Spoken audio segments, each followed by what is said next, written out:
So, welcome back sa ating munting channel, no? Dito po tayo ngayon sa Distrito 1, Tondo, Manila. Na kung saan nagkakaroon po ng online registration dito, kabayan. So, ayan.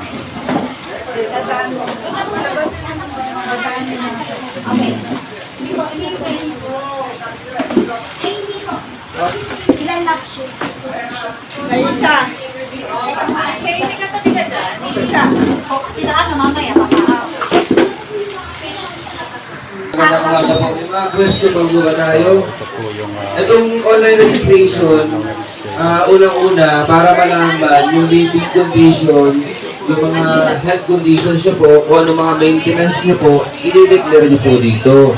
Para every individual, alam po, kapag niregister kayo, ano yung mga pangangailangan nyo, kung kailan kayo nagpapacheck up, kung monthly, quarterly, annually, ano po ba yung gamot natin na take nila, metformin, losartan, atorvastatin, i-declare po natin yan para malaman po ng NCSC ano po yung pangangailangan nyo para maibigay din po para sa inyo. Anong benepisyo po ang para sa inyo dapat? Meron pa po ba ang tanong? Yung ID po ba? Any ID valid pa sa government ID, walang problema. Kung wala kayong OSCA ID, wala kayong senior ID, any ID pa sa government ID. Birth certificate, okay din yun. Ngayon po, pinoproseso po ito. Kailangan po, makuha muna po ang pangkalahatan na mga senior sa buong national po natin, sa buong Pilipinas. Saka lang po magpoproseso po ang lahat po na pangangailangan nyo. It takes time naman po, kaya minamadali po natin na makuha po, akala po natin lahat po ng mga senior na mag-registered po, hinihikayat po natin. So, hindi pa siya on the spot, kapag naparegister, nakasuporta pa rin naman po yung DSWD, pati mga LGU natin. So, magkakaroon pa po ng mga transition from LGU to NCSC. Pero, tuloy-tuloy pa rin pa naman yung mga pangailangan nyo from LGU. Opo, hindi naman po mawawala. Walang mag-i-stop po doon. Kung nakakuha kayo ng pension, tuloy-tuloy pa rin po yun. ayan. Hindi magtatanong yun.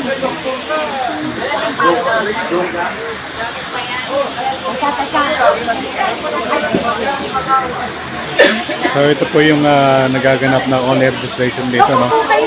Kahit na sobrang init, no, talagang nagtsatsaga po ang ating mga minamahal na senior citizen para makapag-online registration po sila. So kabayan, so goodbye po tayo para po sa mga senior citizen na hindi po makalakad. Araw po, Ma'am Teresita.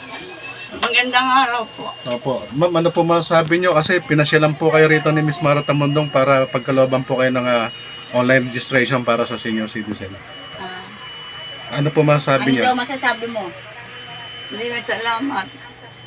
Opo, kasi... Talagang matagal na akong hindi nakalakad eh. Ganun po ba? So, napakapalad niyo po kasi binibigyan po kayo ng importansya ng ating Pangulo. Contact number po, mami. Ate. Oo, contact number po. Ano ba? Kahit po number ninyo. Ilang taon na kayo hindi nakalakad? Matagal na ho. Mula nung namatay yung mister ko, hindi na ako nakalakad.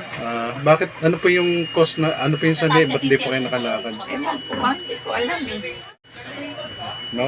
Kasi mananahi po siya nung araw. So, Napasa siguro rin pa ako. Nababasa po. Napasma.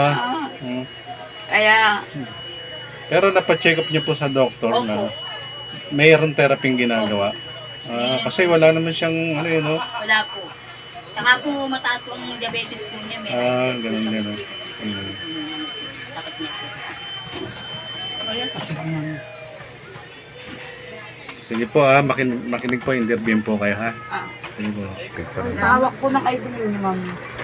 So ito po yung bedridden, talagang pinapasyalan po ng ating mga magigiting na encoder. No? So kagandahan lang po ni Miss Mara Tamundong. Ito pong Ako po yung mister niya, 73. kabibiyuda lang po ni Ma'am Teresita Vargas. Opo, Teresita Vargas. Bitug Vargas. So ito po yung kagandahan loob po ng ating superhero citizen. Kagandahan loob po ng ating Super Mara na isang senior citizen advocate, no? Na abutin kahit yung mga bedridden, talagang pinapunta niya po sa bahay para magkaroon po ng magandang benepisyo para sa kanilang kalusugan. So kasama rin natin dito yung isang magiting na encoders. Si ma'am. Ma'am, ano pangalan niya, ma'am? Iron po. Iran. Iron. Ayan, si Iran. Tama. Ano pa po? Pulmonary disease. Wala na. Wala naman. Ano po? Amlodipine, Lysine B, at saka Losartan.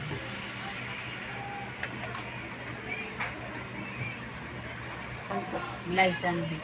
Lysine B. Kailangan niya pong pumirma. Yun, so ang problema po kay Madam Isa, hindi po siya makalakad. Pirma No? ka dyan.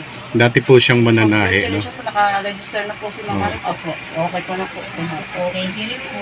Yun. So, yun, successful yung ano niya, yung Thank registration. you. Thank you po. Ate, ano po masabi niya sa ano? Maraming salamat po sa Marami. inyong pong pag-survey po kay Teresita Santos. Nagpapasalamat po kami sa binaba po ni Bongbong Marcos. Opo. Nagpapasalamat po ako kay Ma'am Marta Tamundong po sa senior citizen po na kanya pong binaba po ng programa na po ito. Ayan, maraming salamat po. Maraming salamat din po sa inyo. Thank you po. Thank you. Ma'am, mensahe po. Maraming salamat po. Ayan, thank you so much. Thank you po. Nalakad ako. Ayun. Yun, yan po si nanay, no? 91 years old. Ganda ni Bae. 91 years old. Kayo din na nakalakad. Ito na nga eh.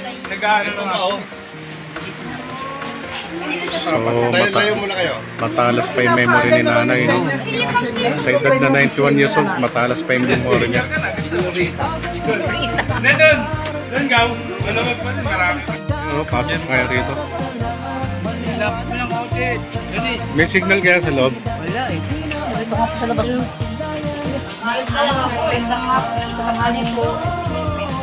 Magandang tanghali, Nay.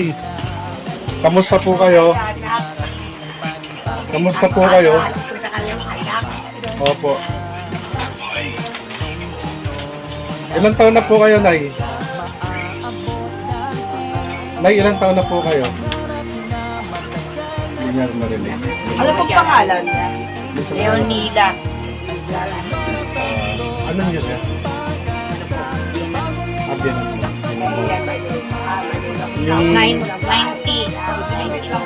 90 years old.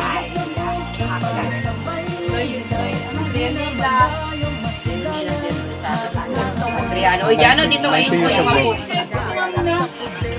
Nung si nanay, hindi rin po nakakalakad to. Bakit po hindi nakakalakad? Bakit hindi siya Yung sa makalakad? paa niya po, hindi niya nadaan. Ano yung arthritis? So sumasakit yung tuhod ni nanay, hindi makalakad. Ayun. 90 years old. Pero ito, Nay, Kasama si Batang Tamo